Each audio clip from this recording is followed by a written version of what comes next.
오늘 제목은 실패자를 찾아오시는 예수님의 마음입니다. 우리가 오늘 말씀을 알기 전에 그걸 좀 알아야 돼요. 베드로의 스토리를 좀 아셔야 돼요. 베드로가 어떤 사람이었는가? 베드로는 어떤 사람이었죠? 응? 열심당이었어요? 응. 아니에요. 그 열심당은 나중에. 베드로는 어떤 사람이었어요? 직업이 어부예요. 어부인데 예수님이 부르셨어요. 그래서 자신의 배와 자신의 그물을 다 버려두고, 흔히 말해서 생계를 다 제껴놓고 예수님을 따르기로 결정합니다. 그리고 예수님을 따라가요. 베드로에게 있어서는 터닝 포인트가 어디? 예수님을 따라갈 때 터닝 포인트예요.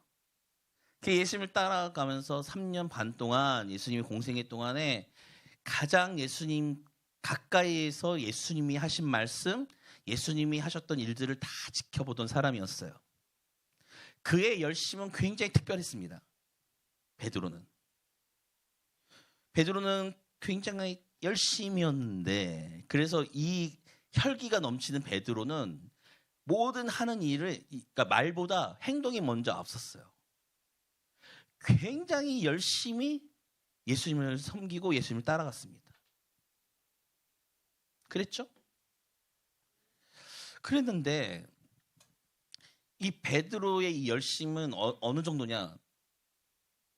예수님이 마지막 제자들과 만찬을 이렇게 하시면서 십자가에 달려 돌아가실 것을 얘기하시고, 너희들이 날 다 떠날 거다라고 말씀하실 때 베드로가 갑자기 일어나서, 주여, 얘네 여기 있는 애들 다 제자들, 다른 제자들은 다 예수님을 떠나도 나는 예수님을 떠나지 않을 겁니다. 예수님이 가시는 그 어느 곳이든 난 따라가겠습니다라고 고백했던 사람이에요.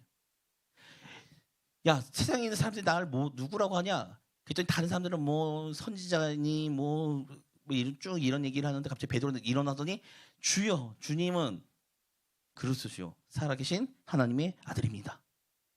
여기서 또 나오지. 바요나 시모나. 내가 어제 말했죠? 바요나 시모나. 이게 뭐예요? 요한의 아들 시모나.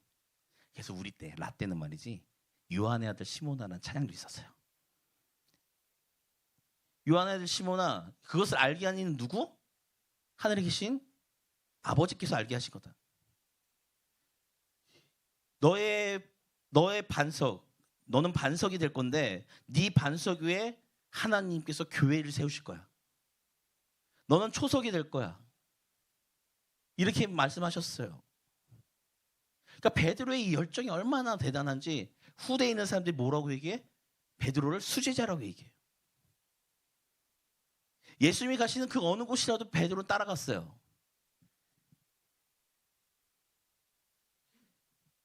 예수님께서 이렇게 말씀하세요. 예수님이 얼마나 대단하신 분이야. 예언도 하시고 미래도 아시고 사람의 마음 속 다 알고 이런 분인데, 베드로를 향해서 뭐라고 말씀하세요? 내가 붙잡히고 닭이 3번 울기 전에 네가 나를 부인하리라. 몇 번? 3번. 이 베드로가 이런 사람이에요. 대단하지 않습니까? 여기 베드로 같은 사람 누가 있을까? 누가 있을까요? 이건 누가 제정한 게 본인들이 생각하라고. 이렇게 갑자기 심각하게 보시면 안 됩니다. 이런 얘기 했다고 막 째려보고 이러면 안 돼. 지금 아직 중요한 얘기는 아직도 나오지도 않았어. 나 1시간 설교할 거라니까. 그래서 앞에 그런 쓸데없는 소리를 했는데도 아직도 15분 지났어요. 그러니까 이런 열정을 가진 사람을 찾아보기 힘듭니다. 근데 문제가 있어요. 어떤 문제죠? 자신의 모든 인생의 기반이 되는 배와 그물과 자기의 직업을 다 내팽개치고 예수님을 따라갔고, 3년 반이라는 시간 동안에 열심히 예수님을 도우면서 예수님께 나아갔던, 예수님이 가신 그 길을 그대로 따라갔던 베드로가 실패하죠. 그렇게 호언장담했던, 예수님 앞에서 호언장담하고 자신감을 비췄던 베드로가 결국엔 실패합니다. 다굴기 전에 3번을 부인하다 못해 저주까지 하죠. 베드로의 인생은 급격히 무너지기 시작했어요. 그리고 여러분들 아시는지 모르겠는데 예수님께서 돌아가시고 사흘 만에 부활하셨을 때 무덤에 찾아간 사람들이 있어요. 제일 처음 찾아간 사람이 누구? 네? 네, 여인이라고 표현하기도 하고 마리아고 마리아. 그러니까 어떤 성경에서 여인이라고 표현하고요. 어떤 성경에서 마리아라고 표현되기도 해요. 어쨌든 여자, 예수님 따랐던 여자 중에 먼저 갔더니 돌문이 이렇게 열려 있어. 봤더니 안에 들어가서 이렇게 봤더니 거기에 예수님을 돌아가셨을 때 그 했던 세마포만 있어. 난리가 났어요. 그 막 뛰어와가지고 제자들에게 알리기 시작하는 거야. 예수님의 시신을 도둑맞았다. 저 로마 병사들 다 지금 훔쳐가가지고 지금 어딘지 모른다. 이거 어떡하냐. 이거 난리가 났어. 그때 그 얘기를 들은 2사람이 뛰어갑니다. 누굴까? 자, 눈치가 있으면 정말 좋아요. 크게 얘기해봐. 그렇지, 베드로가 뛰어갔어. 또 한 명은 뭐라고요? 누구? 기둥? 성경에는 사랑하는 제자라고 나오죠. 요한복음 다시 보면 알아요. 아니요. 사랑하는 제자. 사랑하는 제자. 요한. 그렇지 요한이야. 요한과 베드로는 짝꿍이에요. 계속 예수님 만날 때, 처음 만날 때도 요한이랑 베드로가 같이 고기잡이를 하고 있었고요. 지금 그 예수님 찾아갈 때도 똑같이 찾아가요. 사랑하는 제자는 밖에서 이렇게 있어요. 못 들어가 감히. 굴 앞에. 근데 뒤늦게 온 베드로는 어떻게 하냐면 그냥 바로 들어가 버려요. 행동파야, 베드로는. 그러면 예수님이 부활하신 걸 알았을까 몰랐을까? 몰랐죠. 아직까지는. 훔쳐간 줄 아는 거지. 그런데 그 이후에 예수님이 나타나셔서, 부활하신 예수님이 나타나셔서 사람들 만나기 시작하시는데 첫 번째 만났던 사람이 아까 말했던 그 여인. 두 번째로 만났던 사람이 어디 가는 제자들인데? 어디로 가는? 우리 성경을 좀 읽어야 되겠어요? 다음번에 성경 읽는 시간을 출연 때문에 꼭 만들리라. 네. 찾아보셨죠 지금? 엠마오로 가는 2 제자를 만나셔요. 3번째로 만난 사람이 도마예요. 그리고 요번에 지금 요한복음 21장에 나오는 게 4번째 만남이에요. 그러면 알았을까 몰랐을까 베드로가? 몰랐어요? 예, 베드로가 알았어요. 알아서 어떻게 하는 거야? 부활하신 주님이 나를 만날까 봐 도망치는 곳이 바로 오늘 이 디베랴 호수예요. 예수님을 도저히 만날 수가 없는 거야. 왜? 뭐 했으니까? 부인했으니까. 난 그렇게 호언장담하고 죽는 그 자리까지 난 같이 예수님과 죽겠습니다라고 고백했던 이 베드로가 무서워서 도망치고 예수님을 부인하고 이 실패의 자리에 왔던 베드로가 예수님이 부활하셨다는 그 제자들의 이야기를 듣기 시작하면서 베드로는 예수님 만날 흔히 말하는 염치가 없었던 거예요. 그래서 도망오는 거야. 그럼 지금 베드로와 똑같이 온 제자들은 예수님을 도망쳐 오는 제자들이에요. 무슨 말인지 아시겠어요?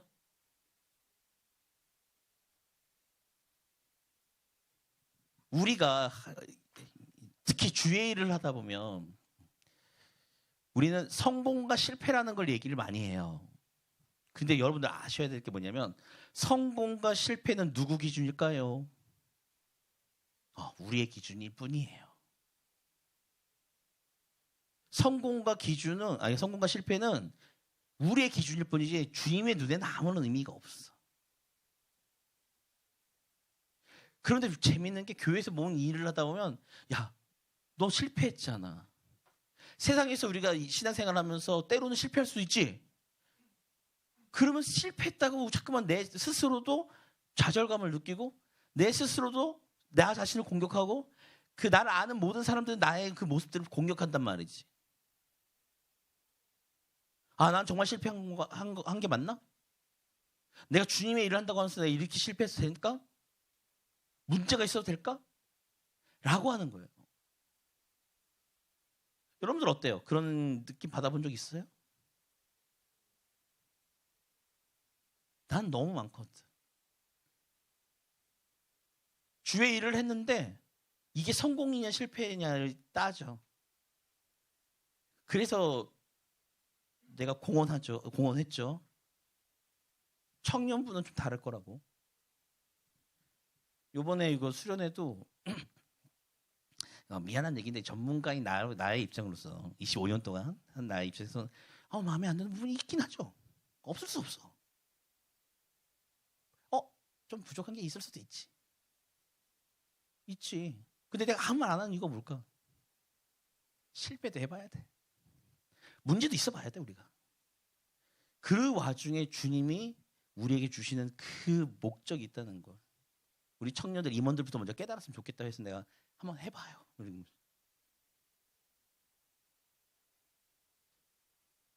우리 눈에는 이게 뭐 생각했던 것보다 사람이 적어. 아이, 적을 수 있지. 수? 아이, 별로 의미가 없다니까 나한테는. 내가 왜 잠깐만 수를 얘기했냐? 여러분들이 그걸 경험해보지 못한 것 같아서 내가 경험시켜 달라고 내가 주님께 기도하면서 여러분들 선포한 거지. 요 인원이어도 괜찮아요. 주의 일은 많은 사람의 수를 일하는 게 아니에요. 주의 일은 한 어린 나이에 작은 도시락을 드림으로 시작했고, 아시겠어요? 사람들이 보기 보잘것없는 사람을 통해서 역사하셨어요. 자꾸만 설교자들은 모세가 대단한 사람이라고 생각할 것 같은데 내가 성경을 아무리 봐도 모세는 대단한 사람이 아니었어. 왠 줄 알아요? 내가 그 근거를 대줄게. 혹시 목사님과 설교 내용이 좀 틀리더라도 오해하지 마시고. 모세가 왕궁에 들어가는데 왕궁에 들어가서 어떤 그 궁궐의 어떤 이집트의 왕자로서 막 대단한 교육을 받은 것처럼 뭐 그 영화나 애니메이션에 다 이렇게 하고 설교자들도 그렇게 설교하잖아요. 근데 생각해 보세요. 모세라는 이름의 뜻이 뭐죠? 우리 역시 물에서 건진 자란 얘기예요. 모세란 이름이 어디 이름으로? 이집트 이름으로. 그래서 물에서 건진 자란 이름을 가진 사람이 어떻게 그때 물에서 건졌다는 그 의미는 어떤 거겠어요? 그 당시에 왜 모세를 물에 건졌어요? 이스라엘 백성들 아이들 남자아이들 다 죽이라고 물에 빠뜨려 죽이라는 명령이 있었기 때문에 한 거야. 그러면 그 이야기를 알고 있는 그걸 알고 있는 이집트에 있는 궁궐과 이집트에 있는 사람들이 물에서 건졌다라는 그 모세의 이름을 듣는 순간 이 사람은 뭐예요? 히브리 사람인 거야. 그런데 어떻게 왕자가 될 수 있어? 우리나라 왕권을 봐요. 그 피가 얼마나 중요해. 혈통이 얼마나 중요해. 우리 집에 어릴 때 요크셔 테리어랑 그 시츄를 키운 적이 있는데 얘네들은 족보가 있었어요. 그래서 얘네들 새끼들을 분양할 때 다른 강아지들보다 2배 이상 받았어. 왜? 족보가 있었거든. 내가 지금까지 살면서 우리 집에 있었던 그 강아지들보다 이쁜 강아지 본 적이 없어요. 혈통이 그렇게 중요해, 강아지 세계에서도. 그런데 왕족의 거기에서 왕이 되고 안 되고 이거의 혈통이 중요하지 않겠어요? 그런데 어떻게 모세라는 그 물에서 건졌다라는 이름을 가진 사람이 어떻게 왕이 돼? 난 그래서 진짜 모세가 출애굽기 3장에 하나님께 하나님 나 입 둔해요. 나 되게 모자라요. 나는 갈 수 없습니다라고 얘기했던 그게 난 진짜라고 봐요. 왕권을 다툴 정도로 정치적 세력이 있었다면 모세에게 그러면 왜 히브리 사람을 괴롭히고 있는 애굽 사람이 있는데 그 애굽 사람 주변에 사람이 있는지 없는지 확인하고 왜 때려 죽여? 자기 정치적으로 해결하면 되잖아. 그게 더 많은 사람들을 구원할 건데. 근데 왜 한 사람 때려 죽이냐고. 때려 죽였는데 바로가 알까봐 도망가는 게 모세였어요. 정치적인 그 세력이 있는데 왜 도망가겠냐고. 말이 안 되는 거야. 히브리 사람인 거 알고, 히브리 남자인 거 알고, 단지 그 공주가 모세를 끌어안아서 구호해 줬다는 이유 하나만으로 왕이 될 거, 왕의 어떤 그런 교육을 받을 거라고 추측하는 게 난 말이 안 돼. 내 머릿속에는. 그랬어. 모세도 그렇게 뛰어난 사람이 아니었어요. 내 눈에는. 오히려 실패했던 사람이지. 자기 힘으로 무언가를 해보려고 이스라엘 사람들 도와주려고 했다가 망한 사람이지. 오늘 베드로도 마찬가지라는 거예요. 베드로도 마찬가지야. 여러분들 그런 게 있는지 모르겠는데 막 집회를 가면 내가 제일 싫어했던 게 뭐냐면 자꾸 뭘 결단하래. 그러고 보니까 내가 어제도 결단시켰네. 제일 싫어하는 걸 내가 어제 했어요. 잠깐 결단을 하래. 결단했어. 어린 마음에는 결단을 했어요. 근데 결단한 게 맨날 실패로 돌아가. 응? 자, 이제부터 원수까지 사랑하시겠습니까? 결단하십시오. 주여! 막 이러고 했단 말이죠. 주여! 하겠습니다! 이래놓고는 집에 가가지고 동생 때리고 막 이러겠단 말이지. 안 그래? 여러분 여기 나가면 똑같아. 우리는 실패할 수밖에 없다고요. 우리는 실패할 수 없다는 걸 우리는 인정해야 돼. 하나님 앞에서 우리가 결단해도 실패할 수밖에 없고 우리가 세상에 나가서 우리는 실패할 수밖에 없는 인생이라는 거를 우리 스스로 인정해야 됩니다. 우리는 무능력한 사람인 걸 인정해야 돼요. 그럴 때 우리에게 주님이 필요한 거야. 베드로가 지금 어마어마한 실패를 했어요. 그리고 도망갔어. 도망갔더니 자 보세요. 여기 보면 2절 보세요. 2절에 보니까 사람이 많아. 같이 읽습니다. 시몬 베드로와 디두모라 하는 도마와 가나 사람 나다니엘과 세베대의 아들들과 또 다른 제자 둘이 함께 있더니 자, 이 사람들이 전부 다 뭐예요? 도망간 사람들이야. 베드로는 3절에 같이 읽습니다. 시작. 시몬 베드로가 나는 물고기 잡으러 가노라 하니 그들이 우리도 함께 가겠다 하고 나가서 배에 올랐으나 그날 밤에 아무것도 잡지 못하였더니 기껏 생각한 게 뭐예요? 원래 내가 잘하고 있었던 거를 하려고 간 거야. 베드로는. 자기는 전문가잖아. 어부였기 때문에. 그냥 난 물고기나 잡을래. 이러고 가는 거지. 근데 재밌는 게 이때부터예요. 자, 4절 봅니다. 같이 읽습니다. 날이 새어갈 때에 예수께서 바닷가에 서셨으나 제자들이 예수이신 줄 알지 못한지라. 자, 예수께서 바닷가에 여기 서 계셨어요. 언제요? 날이 밝아올 때쯤에. 그리고는 5절에 예수님께서 물어보죠. 예수께서 이르시되 얘들아 너희에게 고기가 있느냐? 물어보세요. 그랬더니 뭐라고 대답해요? 없습니다. 그랬더니 예수님께서 이렇게 말씀하십니다. 자, 6절에 이르시되 그물을 배 오른편에 던지라 그리하면 잡으리라 하시니 이에 던졌더니 물고기가 많아 그물을 둘 수 없더라. 물고기는 밤에 잡는 거래요. 밤에 잡는 거래요. 나도 몰라. 나는 어부 아니어서 몰라. 그 밤에 잡는 거래. 베드로가 밤새 잡은 거예요. 근데 안 잡혔어. 그럼 이제 해가 뜨니까 어떻게 해요? 접어야지.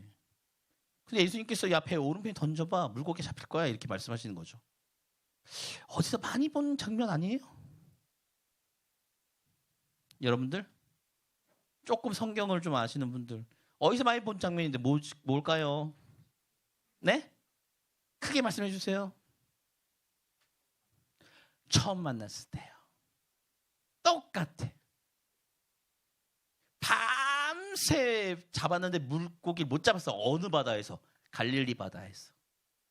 여긴 디베리아잖아요. 갈릴리 바닷가에서. 근데 이게 여러분들 오해하면 안 되는 게 같은 데예요. 여기 위치가 다를 뿐이야. 동서남북 요 위치만 다를 뿐인데 어쨌든 간에 갈릴리 바다에서 했을 때 열심히 밤새 잡았는데 안 잡혔어. 그랬더니 예수님께서 이렇게 물어보시죠.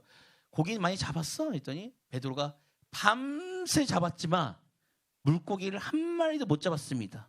그랬더니 예수님께서 너 배 오른편에 던져봐 그물을. 그랬더니 베드로가 뭐라 하냐면 주여 안 될 줄 알지만 주의 말씀에 의지하여 내가 그물을 던지겠나이다. 던졌더니 물고기가 가득 잡혔어요. 그래서 그 모습을 보고는 베드로가 예수님께 와서 무릎 꿇고 주여 나는 죄인입니다. 날 떠나소서. 그랬더니 예수님께서 너 이거 다 버리고 날 따라오면 어떤 사람이 되게 만든다고요? 사람을 낚는 어부로 만들어 주리라. 이 첫 번째 만났던 장면 그대로 지금 하고 있는데 한 가지 다른 점이 있어요. 뭘까요? 내가 이렇게 설명했잖아. 이 설명을 듣고 지금부터 성경 쭉 읽어봐요. 뭐가 다를까? 베드로가 도망가요? 아이 그건 아니. 그건 똑같잖아. 그런 거 말고. 자, 시간은 가고 있습니다. 무슨 갑자기 손을 들어. 아무 말 없이 던졌다고? 오케이, 그것도 맞는 말. 오케이. 난 그게 아니었는데.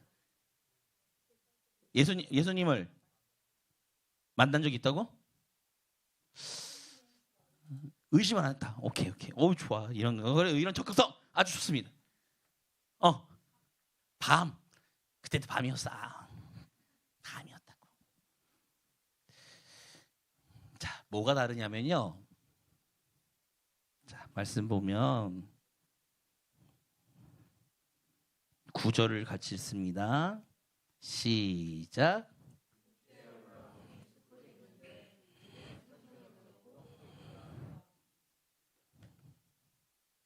처음 예수님을 만났을 때 예수님은 이런 일을 안 하셨어요. 그런데 예수님이 베드로를 기다리면서 불도 피고 물고기도 굽고 떡도 준비하셨어요. 왜?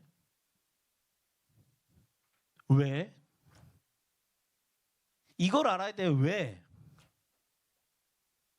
예수님께 손수 준비하셨다고. 처음 만날 때 이런 걸 준비 안 했어. 그냥 예수님께서 베드로를 부르셨지. 근데 왜? 뭘 준비해 놓으셨어?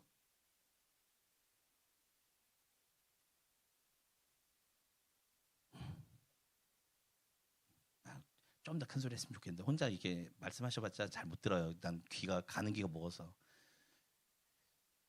베드로를 그때는 처음 만날 때는 예수님께서 사람을 낚는 어부로 부르시려고 가신 거예요. 근데 지금 베드로는 어떤 상태예요? 넉다운된 상태예요. 왜? 실패했으니까. 지금 실패자로 터덜터덜. 왜 디베리아 바다로 갔을까? 갈릴리 바다로 찾아오실 것 같아서 그래. 예수님께서. 그러니까 예수님께서 안 찾아오실 것 같은 디베리아로 도망간 거예요. 처음 만났던 갈릴리가 아니라 디베리아로 간 이유는 예수님이 그곳을 오실까 봐 도망간 거야. 예수님을 만나기 두렵지. 실패했으니까. 성공을 해도 모자를 판 난 실패자인데. 그런데 예수님은 그 실패자를 만나시기 위해서 밤새 배고픔과 그 추위가 떨었을 베드로와 그 제자들을 위해서 예수님께서 떡과 물고기와 불을 준비해 놓으신 거예요. 왜? 실패자를 다시 일으키시기 위해서.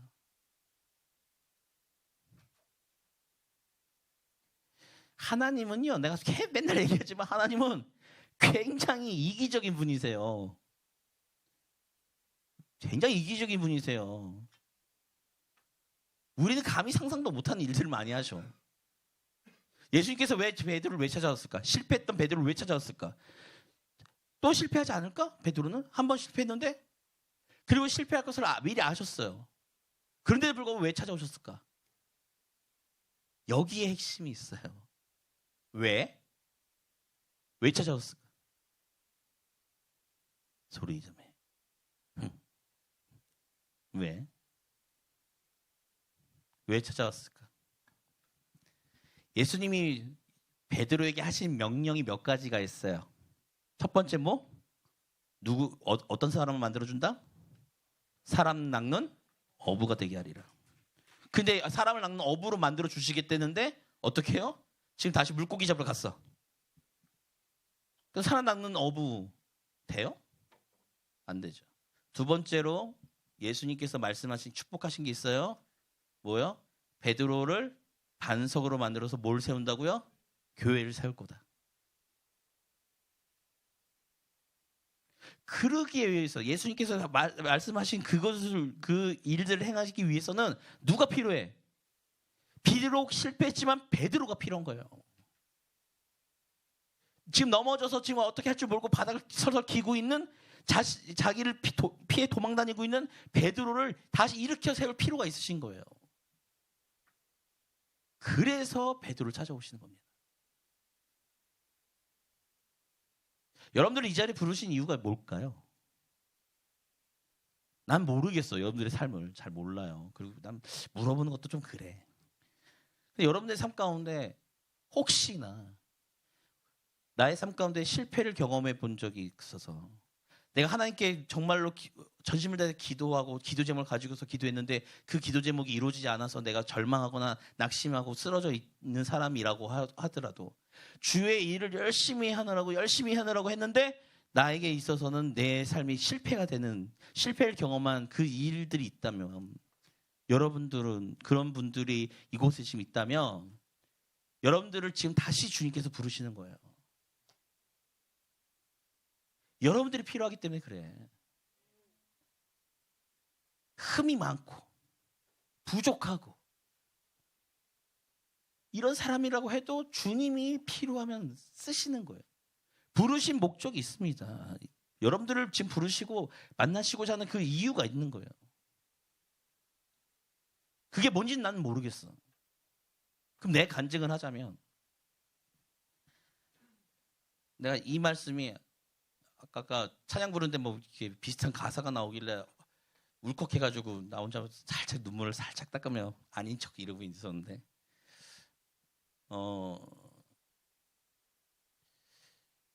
내가 몇 살 때부터 사역했다고 그랬죠?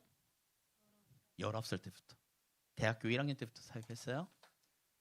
사역밖에 몰랐어요. 사역을 열심히 하고 이러는데 여러분들 알지 모르겠지만 원래 사례비가 굉장히 짭니다. 내가 전임을 하고 있고 막 이렇게 열심히 하고 있는데 나에게 그런 믿음이 있었어요. 내가 주의 일을 열심히 하면 내 삶을 주님께서 책임져 주실 거야 이랬는데 시간이 지나면 지날수록 빚은 눈덩이처럼 커지는 거예요. 한 방에 하나님께서 어떻게 해결해 주지 않을까 막 이런 막 그런 어떤 기복적인 마음도 있어가지고 했어요. 10년쯤 지났는데 그 이제 전에 한 13년 사역했던 교회에서 사역하고 있는데 거기는 사례비가 더 짰어요. 그래도 나는 주님의 일을 하는데 열심히 했어. 막 했는데 여러분들 절대 빚 내지 마십시오. 어느 시점이 딱 되면 빚이 빚을 만듭니다. 경제 구조가 그래요. 그렇게 계속 살다가 그래서 난 내 생각에 이런 게 있었어. 뭐냐면 주의 일을 하고 있는데 설마 주님이 나를 외면하실까? 그렇다고 여러분들 내가 뭐 과소비하고 이런 사람이 생각하면 안 됩니다. 난 아까도 입고 왔던 그 옷 있잖아요. 30년 전에 입던 옷이에요.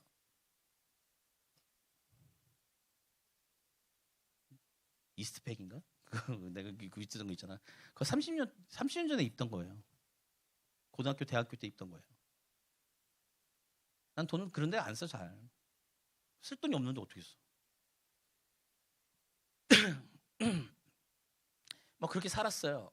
그러니까 이게 뭐 과소비다 겨우겨우 아무튼 어떻게 살았어. 살다가 어느 지점이 딱 됐는데 이건 더 이상 내가 할 수 있는 일이 아니. 그래서 방법을 찾다가 방법을 막 찾지도 않았지 막 했는데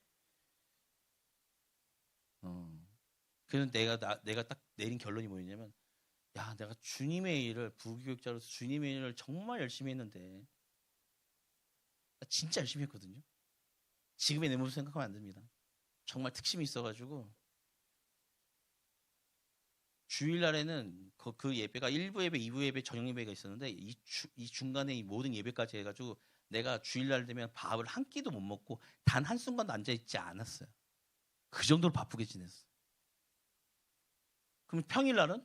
평일날도 마찬가지고 새벽 예배 나가 설교해, 저녁 예배, 저녁에 기도회가 있어서 기도회도 해. 거기 신대원 다니느라고 밤에 야간에 공부하러 다녀. 하루에 3시간, 2시간, 3시간을 자면서 다니다가 이게 한 학기가 끝날 때 되면 밤에 운전하고 오는데 나도 모르게 눈을 감고 막 운전하고 있어요.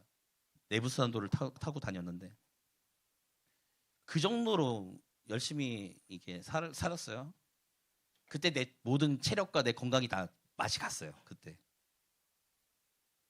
그렇게 했는데 그렇게 주의 일을 난 정말 열심히 하고 내가 내 입으로 사례비 올려달라는 얘기 단 한 번도 한 적이 없고 주는 대로 그대로 받고 나는 온전하게 순종을 했어요. 그런데 결과는 파산이야.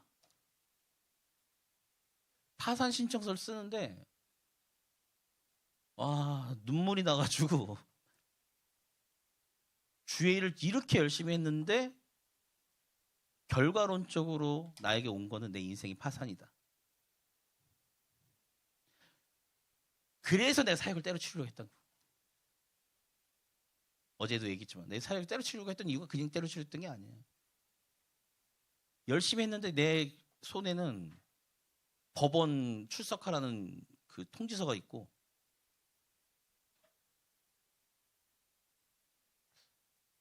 내가 뭘 그렇게 잘못했을까? 막 이런 거 내가 막 결론 내는 게 딱 하나 있어요. 사역을 해서 그래. 사역을 해서 내가 이렇게 된 것 같아. 그래서 때려치려고 그랬다고.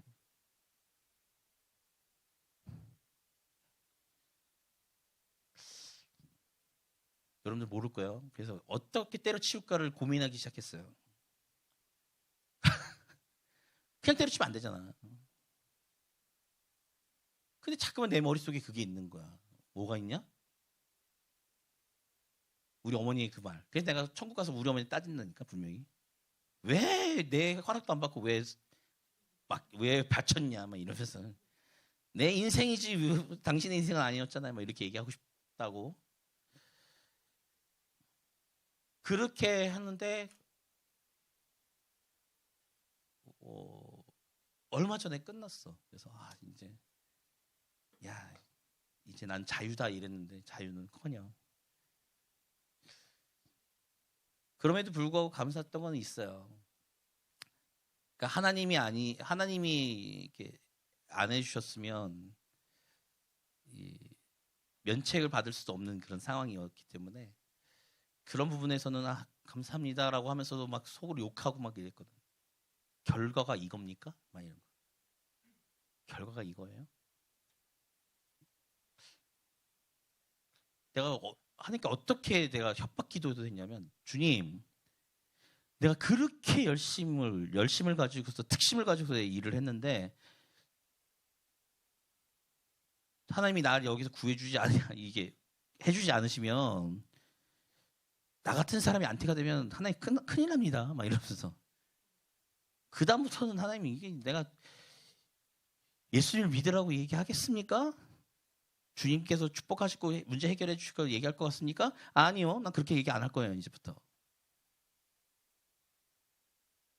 그러니 해결해 주시든가 안티를 만드시든가 그건 당신의 몫입니다. 이러고 던졌는데 안 됐죠? 안 됐잖아. 파산했잖아. 에이 이집트 안티짓 할래? 라고 하는데 할 수가 없는 거지. 왜냐하면 내가 처음 주님을 만났을 때 그 모습으로 주님이 날 다시 찾아오셨거든요.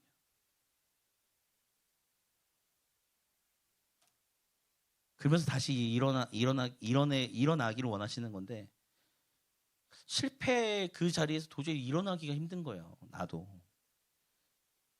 근데 주님께서 찾아오셔서 그것들을 하고 일어나게 만드셨던 그 사건들이 있는데 이 사건은 나중에 할게요. 왜냐면 그 사건까지 얘기하면 나는 빈털터리가 됩니다. 내가 간증할 게 없어. 내가 사역을 하면서 주님께 한마디 했어요. 뭐였냐면 주님 나 다 필요 없고 집 한 채만 주시면 나 평생 사역 열심히 할게요. 이랬거든요. 파산하고 뭐 난리가 났어요. 그리고 한 3년, 4년을 진짜 굉장히 힘들게 살았어요.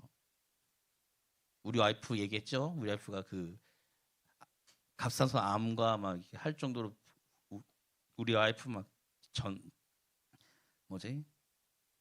전선에 뛰어들어가지고 막 돈 벌고 나도 막 돈 벌고 내가 펜션을 왜 하겠어. 그래서 하는 거거든. 돈 그걸 어떻게든 해결해 보려고 막 무지장 애썼는데 갑자기 어느 날 하나님께서 이렇게 참고로 얘기하면 난 부동산에 붙자도 나는 몰라요. 갑자기 어느 날 한 아파트를 보여주셨어요. 한번 해볼까? 근데 나는 파산했기 때문에 한 5년 동안 내 이름으로 아무것도 못해요. 통장 개설도 안 돼요. 그래서 우리 와이프를 끌고 우리 와이프는 나 내일 자격증 시험이야 이런데 우리 와이프를 끌고 아파트를 가가지고 여기야 했더니 우리 와이프가 여기야 이래놓고는 내가 계약서 썼어. 그냥 내 손으로 계약서 썼어요. 그냥. 그랬더니 갑자기 처갓집에서 5천만 원 들려주시고 어쩌지 해가지고 겨우 이것도 돈을 마련해서 지금도 그 대출금 갚느라 둘이서 죽으려고 그래요. 근데 드는 생각이 그거지. 내가 기도했던 게 뭐예요? 집 한 채 주시면 뭐라고? 아무 말도 안 하고 나 사역 열심히 하겠다. 그게 생각이 나는 거야. 그걸 보고 난 다음에 비록 파산은 했는데 아주 우연찮게 한데 그게 됐어. 그래서 지금 감당하면서 한 3년 살고 있어요. 지금. 그게 생각나는 거예요. 그게 다시 나의 내가 그 신학을 공부하기로 결정했을 때 하나님께 얘기했던 그 약속이 몇 가지가 있는데 요거 해주시면 난 이렇게 할 거예요. 나는 얘기한 게 있거든. 그 중에 하나가 그거였거든.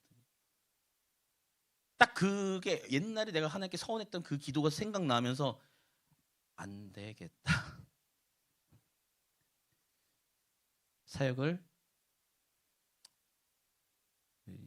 예전 같은 열심은 없지만 그래도 해봐야겠다. 그리고 일로 인도하셨다고 하나님. 답답합니다. 솔직히 말하면. 그래서 지금도 그만두고 싶어요. 정말. 농담 아닙니다. 진짜 그만두고 싶어요. 그 받은 상처가 너무 많아서.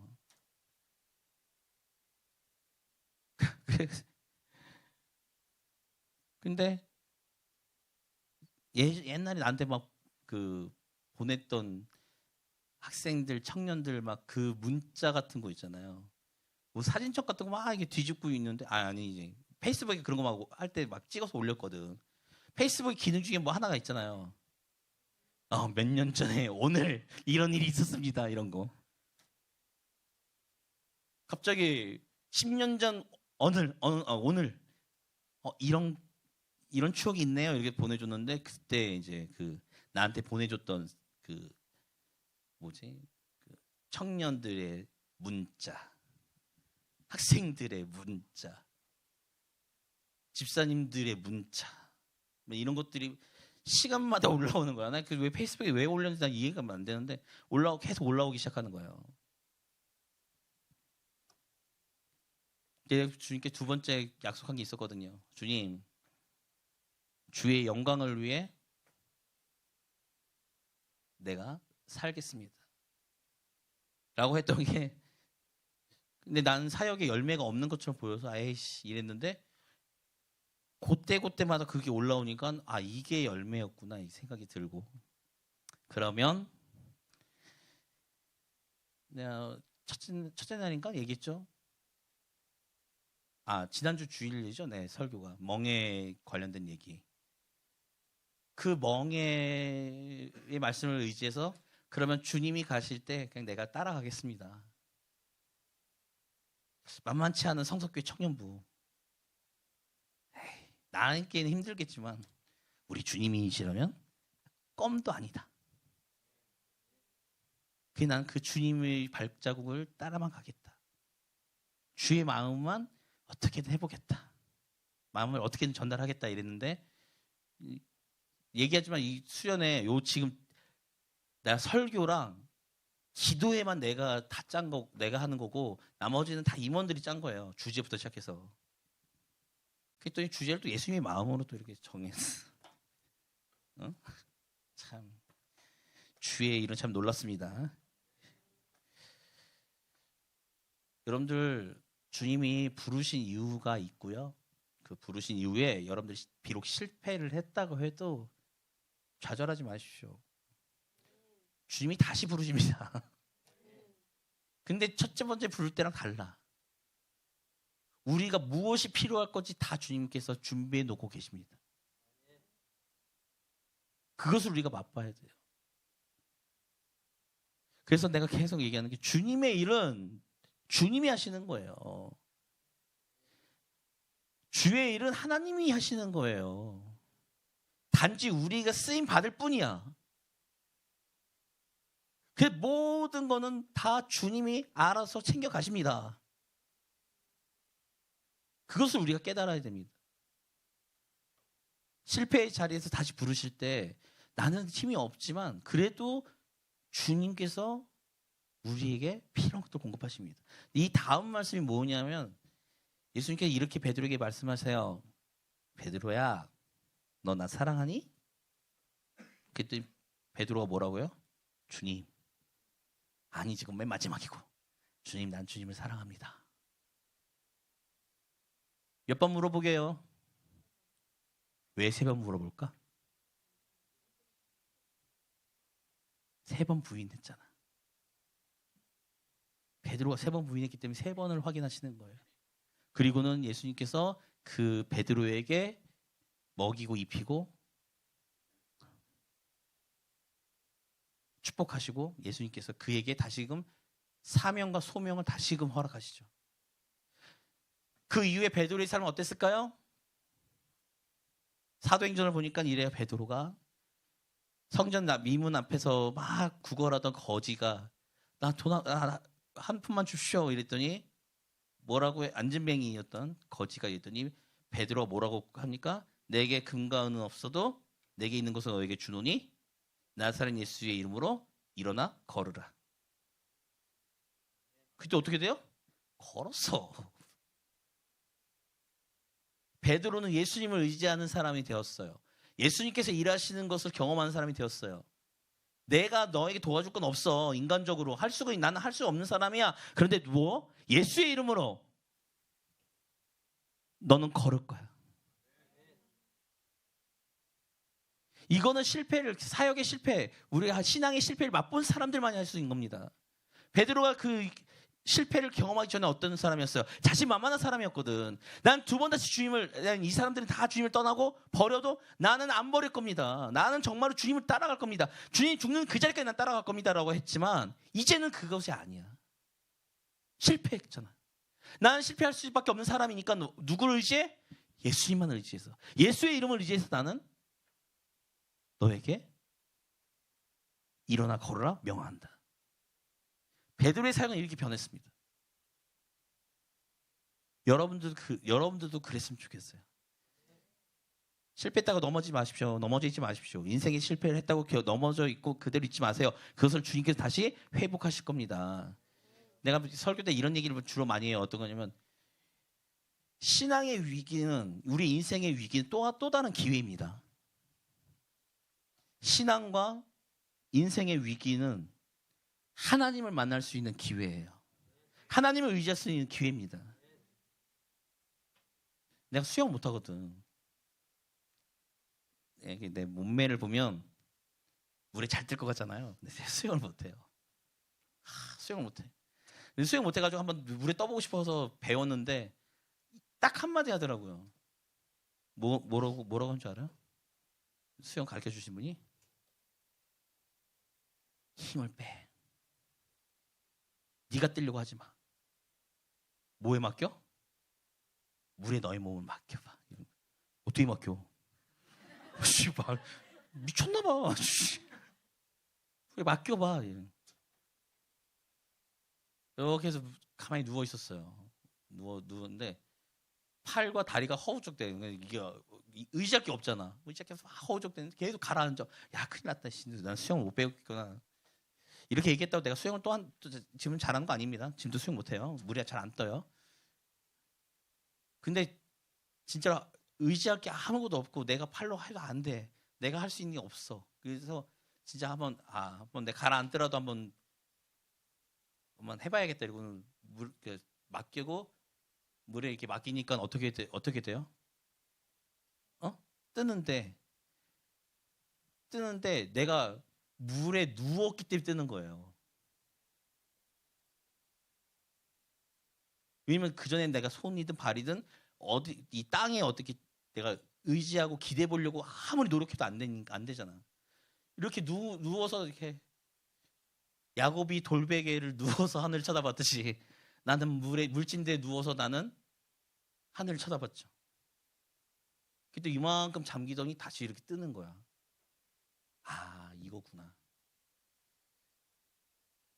내가 이 말 왜 할까요? 여러분들이 예수님에게 맡겨야 돼요. 그래야지만 희망이란 게 생깁니다. 하나님을 의지해야만 희망이란 게 생깁니다. 마지막 이사야서의 말씀을 보면 주를 앙망하는 자는 새 힘을 얻으리니 독수리가 날개쳐 오르듯 올라간다 말씀하셨잖아요. 나는 이런 게 되게 앙망한 게 뭐예요? 난 이런 게 되게 궁금해져. 앙망이 뭐야? 국어사전 찾아보세요. 나오나? 안 나와요. 앙망이라는 건 기독교에서 만들어낸 용어입니다. 앙망이 뭘까? 그래서 국어사전을 찾아봐도 인터넷 그 네이버 형님한테 물어봐도 모르는 답변만 있어. 찾을 수가 없습니다. 막 이래. 그래서 이럴 때는 이제 영어를 좀 보시면 돼요. 그래서 NIV 영어 성경을 찾았어요. 그랬더니 정확한 게 이런 거야. God in the hope인가? God in the hope인가? 아무튼 뜻이 뭐였냐면 하나님 안에 소망을 두는 사람을 앙망이라고 표현했어요. 하나님 안에 나의 소망을 두는 사람, 나의 소망을 두는 사람을, 나의 희망을 두는 사람을 앙망이라고 표현한다고. 여러분들의 소원과 여러분들의 기대와 여러분들의 소망이 지금 어디에 있어요? 그걸 보면 됩니다. 우리의 소원과 소망과 그 희망이 어디에 있어야 돼요? 예수 그리스도에게 있어야 돼요. 그럴 때 예수님이 실패자인 우리의 모습 가운데 역사하십니다. 베드로가 왜 예수님께 희망이 있었고 예수님을 소망하고 예수님을 사랑했냐? 아까 우리 지봉 형제가 얘기했듯이 요한이 주님이시다 이렇게 얘기하니까 갑자기 물에 뛰어들잖아. 베드로는 예수님을 아직도 사랑하고 있는 거예요. 단지 자신의 실패가 너무 부끄럽고 주님께 염치가 없어서 그러는 거야. 여러분들 가운데 예수 그리스도 안에 예수 그리스도를 사랑하는 마음과 예수님 안에 우리의 소망을 두고 있는지 돌아보십시오. 그 안에 그것들이 베드로처럼 있다면 실패했더라도 주님께 다시 일으키실 힘을 주실 것이고 예수님이 다시 만나실 것이고 그 다시 만난 것 가운데 다시 한번 새로운 힘과 능력을 공급하여 주실 것을 믿습니다. 그리고 열리고 풀리는 에바다 역사가 여러분들의 삶 가운데 펼쳐질 거예요. 내가 왜 아까 그 실패했다고 했잖아요. 나중에 알았어 그 이유를. 내가 왜 이 길을 이렇게 내가 얘 인생이 이렇게 꼬꾸라졌는지 나중에 알았어요. 그건 나중에 얘기할게요. 그래서 여러분들 가운데 오늘 기도할 때 난 이 시간에 여러분들의 문제들이 해결됐으면 좋겠어요. 기도의 응답을 확신했으면 좋겠어요. 기도의 응답을 기대했으면 좋겠어요. 그러면 여러분들 입으로 기도하고 부르짖고 아뢰야 됩니다. 누구처럼? 베드로처럼? 어제 설교를 생각하셔야죠. 바디메오처럼, 삭개오처럼. 오늘 말씀에 있던 사마리아 여인처럼. 아시겠습니까? 잠시 기도하겠습니다.